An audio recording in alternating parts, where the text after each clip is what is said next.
Assalamualaikum. Today we are going to design a digital filter that is basically a low pass FIR low pass filter. FIR filter mean finite impulse response low pass filter जो वो basically हमने design करना है।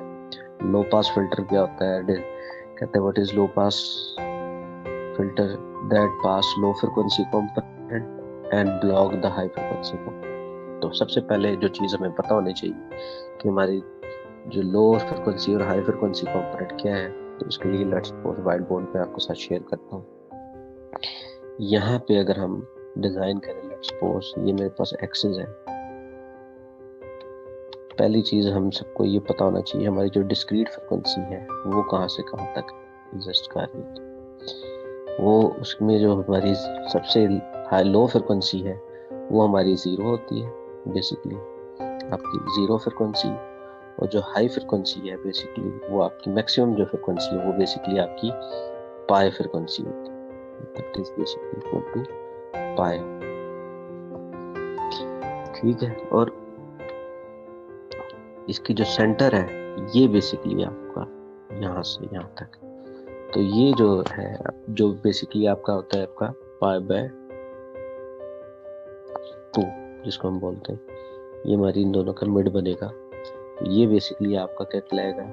ये आपकी low frequency range है और ये जो है वो आपकी हाई फ्रिक्वेंसी रेंज है। तो सबसे पहले लो फ्रिक्वेंसी और ये आपकी क्या आ गई? High frequency. ये डिजिटल फिल्टर की बात कर रहे हैं क्योंकि FIR बेसिकली आपको क्या आता है? FIR जो है वो आपका डिजिटल फिल्टर होते हैं बेसिकली जो हम डिजाइन कर रहे हैं। तो ये बेसिकली लो पास फिल्टर क्या होगा? आइडियली अगर हम बात करें तो लो पास फिल्टर क्या करता है? इनका मैग्नीट्यूड रिस्पॉन्स जो है वो आपका इन लो फ्रिक्वेंसी रेंज में 1 होगा और हाई फ्रिक्वेंसी रेंज में 0 होगा। तो ये सिंपल सा इसका आइडिया है कि लो फ्रिक्वेंसी रेंज क्या चीज़ है और हाई फ्रिक्वेंसी रेंज क्या। इसको आपने अगर समझना है तो बड़ा सिंपल सा काम है। अगर हम इसको मैं पोल जीरो की टर्म में समझाऊं तो लेट्स सपोज अगर ये मेरे पास यूनिट सर्कल है, यूनिट सर्कल के ऊपर अगर हम बात करें लो पास फिल्टर में, तो लो पास फिल्टर में हम करते क्या है? हम पाई के ऊपर या z इज इक्वल टू -1 के ऊपर 0 फेंक देंगे। z इज इक्वल टू -1 का मतलब क्या होता है? ओमेगा इज इक्वल टू पाई और z इज इक्वल टू 1 का मतलब है ओमेगा इज इक्वल टू 0। क्योंकि आपको अगर याद हो z और उसके दरमियान रिलेशनशिप क्या होता है? e raise to power -j e raise to power -j omega. Omega की वैल्यू अगर मैं इधर 0 पुट करूंगा तो ये चीज इक्वल टू 1 हो जाएगी। अगर मैं ओमेगा की वैल्यू पाई पुट करूंगा तो ये पूरी जो चीज है ये आपका -1 के बराबर हो जाएगा। तो अगर मैंने एक सिंपल लो पास फिल्टर बनाना है तो मुझे क्या करना पड़ेगा? मैं सिंपल अगर लो पास फिल्टर बनाना चाहता हूँ तो मैं उठा के एक 0 जो है वो पाई के ऊपर फेंक दूंगा। तो जो मेरा फिल्टर है वो एक लो पास फिल्टर बन जाएगा। It is very easy. ठीक है। इसका मतलब है कि यहाँ का इस 0 को हम क्या बोलते हैं, किस तरह लिखते हैं? h of z is equal to 1 plus z raise to power -1। या इसके अगर हम कोफिशिएंट देखें तो हम इसको बोलेंगे,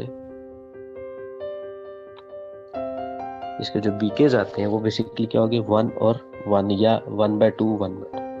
नॉर्मली यहाँ पे अगर हम एक 0 फेंक देंगे, ठीक है, तो ये आपका एक सिंपल लो पास फिल्टर बन जाएगा with a cut off frequency. Cut off frequency क्या है? जहाँ पे आपका जो मैग्नीट्यूड रिस्पॉन्स है वो हाफ रह जाए, तो वो with a cut off frequency π/2। ठीक है। तो ये आप इस तरीके से सिंपल एक लो पास फिल्टर जो है वो डिज़ाइन कर सकते हैं। तो ये चीज़ हम मैटलैब में जाके देखते हैं। यहाँ पे अगर हम बात करें तो मेरे पास लो पास फिल्टर की जो बीकेज है, मैंने आपको जिस तरह आपको बताया उसकी जो बीकेज है वो बेसिकली क्या होंगे, 1 और 1, बल्कि 1 और 1 ये एक लो पास फिल्टर के बीकेज है। अगर मैं यहाँ पे माई रिस्पॉन्स लिखता हूँ, ये मेरे पास कोफिशिएंट आ गए लो पास फिल्टर डिजाइन करने के। तो अगर मैं इसका फ्री रिस्पॉन्स देखूँ, माई अंडरस्कोर रिस्पॉन्स, तो इधर मैं इधर लिख दूँ बी केस, तो आप देख सकते हैं ये फिगर के अंदर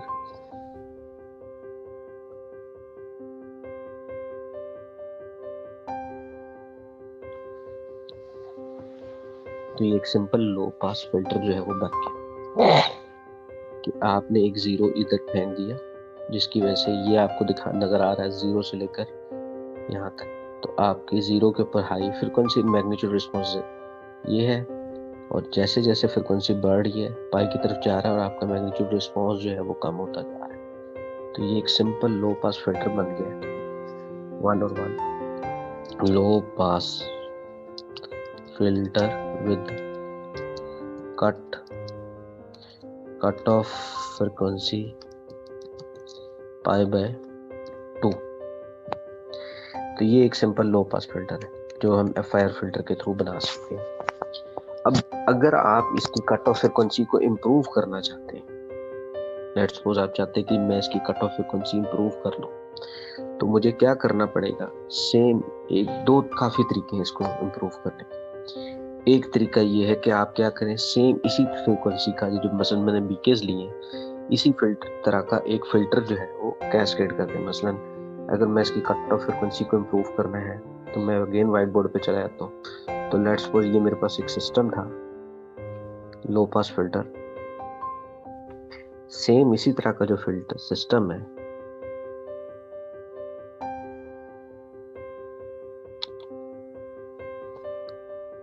मैं क्या करूं, इसी के आगे सेम इसी तरह का एक और सिस्टम लगा दूं जिसका सेम यही कोफिशिएंट हो।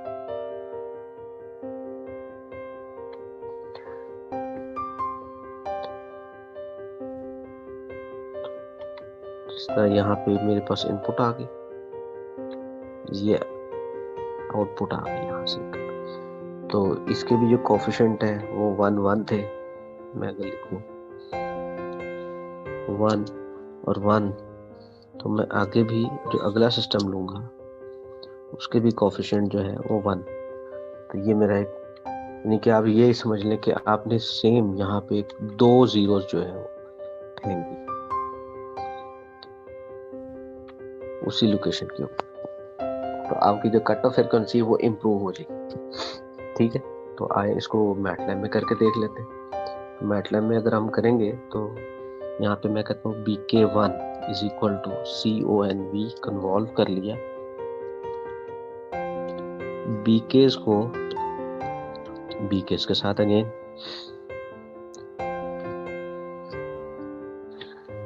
जैसे मैं इनपुट्स को इन्वॉल्व करूंगा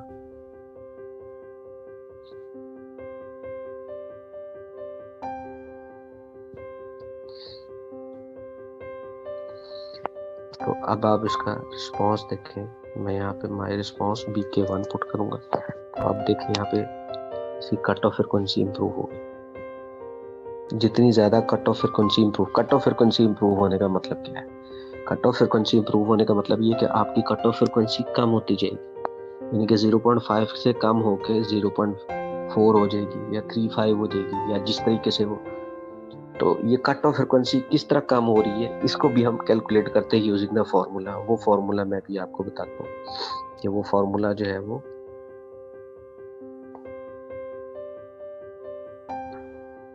तो ये फ्रिक्वेंसी जिस तरह कट ऑफ फ्रिक्वेंसी इंप्रूव होगी इसको हम एक फॉर्मूले के थ्रू इजीली कैलकुलेट करके देख सकते हैं। वो फॉर्मूला क्या है वो मैं आपके साथ अभी शेयर करता हूँ।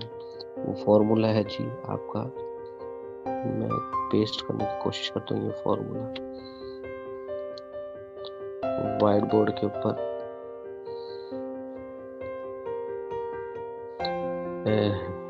वो फॉर्मूला जो है ये है जी, ये फॉर्मूला है आपका 2 cos inverse 2 raise to power -1/2m। 1/2m, m जो है basically number of cascade section है कि कितने नंबर ऑफ कैस्केड सेक्शन लगाने हैं आपने। अगर m की वैल्यू 1 होगी तो ऑब्वियसली हमें ज़रूरत नहीं है इसको फार्मूले की, वो बाय डिफ़ॉल्ट π/2 है। 2 होगी तो वो और कट ऑफ फ्रीक्वेंसी इंप्रूव होगी, जिस तरीके से यहाँ पे उसने m की वैल्यू 3 ली हुई है। तो अगर आप इसमें m की वैल्यू 3 पुट करें तो यहाँ से ओमेगा की वैल्यू जो है वो निकल आएगी। अब आपसे लेट्स सपोज अगर आपने क्वेश्चन आपको आ जाता है और आपसे कहा जाता है कि आपने फिल्टर डिजाइन करना है मैटलैब में, बी design FIR low pass filter with cut off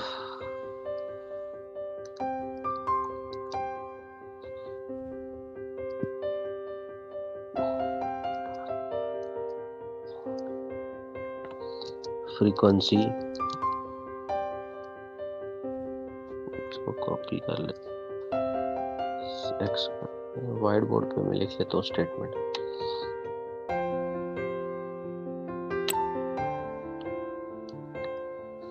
frequency omega is equal to 0.25 pi, ये मेरे पास स्टेटमेंट है। अब इसका मतलब ये है कि देखिए आपने एक फिल्टर लो पास डिजाइन करना है, FIR फिल्टर डिजाइन करना, इसकी कट ऑफ फ्रीक्वेंसी क्या हो 0.25 पाई। अब इसका मतलब है नंबर ऑफ कैस्केड सेक्शन जो है वो ज्यादा एक से ज्यादा है, क्योंकि फ्रीक्वेंसी जो है 0.5 पाई से छोटी। तो इसका मतलब है हमारे साथ जो सिस्टम है वो कैस्केड लगेंगे। तो इसमें हमें क्या करना होगा, सबसे पहले नंबर ऑफ कैस्केड सेक्शन हमने कैलकुलेट करना है। कैलकुलेट करने का सिंपल तरीका है ये कि वो हिट एंड ट्रायल में थोड़ा सा हमें कैसे कैलकुलेट करना पड़ेगा।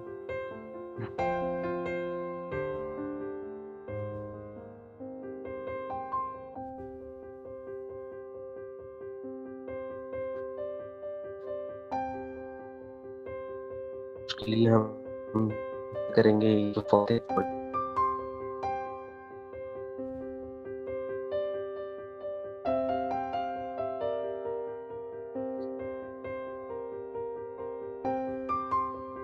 इक्वल टू मैं हम इसको उसी प्लस कॉम टू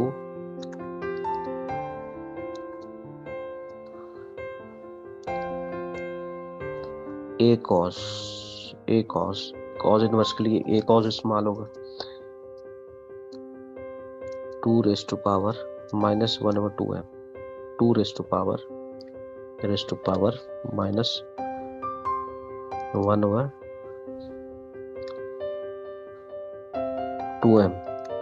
2m का मतलब है m की वैल्यू हम 2 पुट करेंगे तो ये 4 हो जाएगा।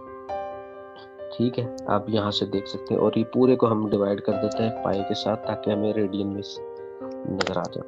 ओके, इसमें हम पुट करें सॉरी, यहाँ पे मैंने डिवाइडेड बाय पाई लिखना था, तो ये 0.2 रेज़ टू पावर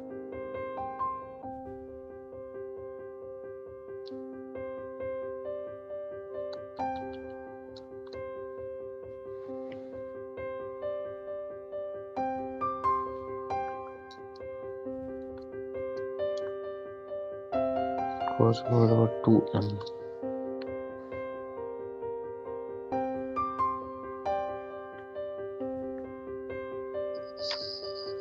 तो ये हमने 3 पुट किया तो यहाँ पे 0.32 जिस तरह पाया आ गया था। अब 32 जो है वो 25 से बड़ा है, हमने और छोटा जाना है तो इसको हम 8 कर देंगे। 8 के बाद 4 कैस्केड सेक्शन, 4 कैस्केड से 0.626 पाया आ गया, क्योंकि पाए से हमने डिवाइड किया हुआ है तो इसलिए यहाँ पे पाए हम लिख सकते हैं। तो आंसर में पाई नहीं नजर आ रहा, 0.26। अगर हम इसमें कैस्केड सेक्शन और बढ़ा देते हैं 10 के मतलब 5 लगा देते हैं तो इसका मतलब हमारे पास ये उससे छोटा चला गया। तो हमने हमेशा फिल्टर में डिजाइन करते हुए जो कट ऑफ फ्रिक्वेंसी वो उससे बड़ी ले लेंगे लेकिन छोटी नहीं लेंगे। तो इसका मतलब ये है कि हम जो है वो 8 वाला यानी कि 4 कैस्केड सेक्शन में, क्योंकि 2m है ना, 2 से मल्टीप्लाई किया हुआ है, तो यहाँ पे हमने 2 से मल्टीप्लाई करके लिखा हुआ है, तो ये बेसिकली m का मतलब 4m है, यानी कि 4 कैस्केड सेक्शन। तो 4 कैस्केड सेक्शन के ऊपर यहाँ पे वैल्यू जो है वो हमारे पास 0.265 है। तो इसका मतलब ये है कि हम 4 दफ़ा बीकेस को कन्वॉल्व करेंगे। यहाँ पे अगर मैं देखूँ तो BK1 मैंने लिया हुआ है, तो BK1 दो सिस्टम कन्वॉल्व हुए थे, तो अब BK2 ले लेता हूँ मैं, और यहाँ पे BK1 और BK2 1 को एक दफ़ा, क्योंकि ये भी सेकंड ऑर्डर है, ये BK1 बी 2 दफ़ा यहाँ पे कन्वॉल्व, 2 दफ़ा ये, तो ये 4 सिस्टम कैस्केड हो जाएगी। अब अगर आप इसका रिस्पॉन्स चेक करें माई रिस्पॉन्स में, तो ये BK2 जो है ये आपके पास एक लो पास फिल्टर बन गया। ये 4 जीरोस का मतलब है आपके 4 सिस्टम लगे हुए हैं, चारों के चारों लो पास फिल्टर है, इनकी कट ऑफ फ्रिक्वेंसी जो है वो इम्प्रूव होती जा रही है। तो ये आपके पास एक फिल्टर डिजाइन हो गया जो कि 0.255 को रिमूव कर रहा है, एक लो पास फिल्टर। तो लो पास फिल्टर आपको पता लग गया, बड़ा आसान का काम है। इसमें हम इस इजीली इसको डिजाइन कर सकते हैं जिस उस फॉर्मूले के थ्रू, जब अगर हमारे पास नंबर ऑफ कैस्केड सेक्शन दियो गिवन हो। होप करते हैं आपका लेक्चर आपको पसंद आया होगा। शेयर करें, लाइक करें मेरा चैनल और सब्सक्राइब करें, और अगर आपको कोई क्वेश्चन है तो कमेंट सेक्शन में आप दे दें। अल्लाह हाफिज़।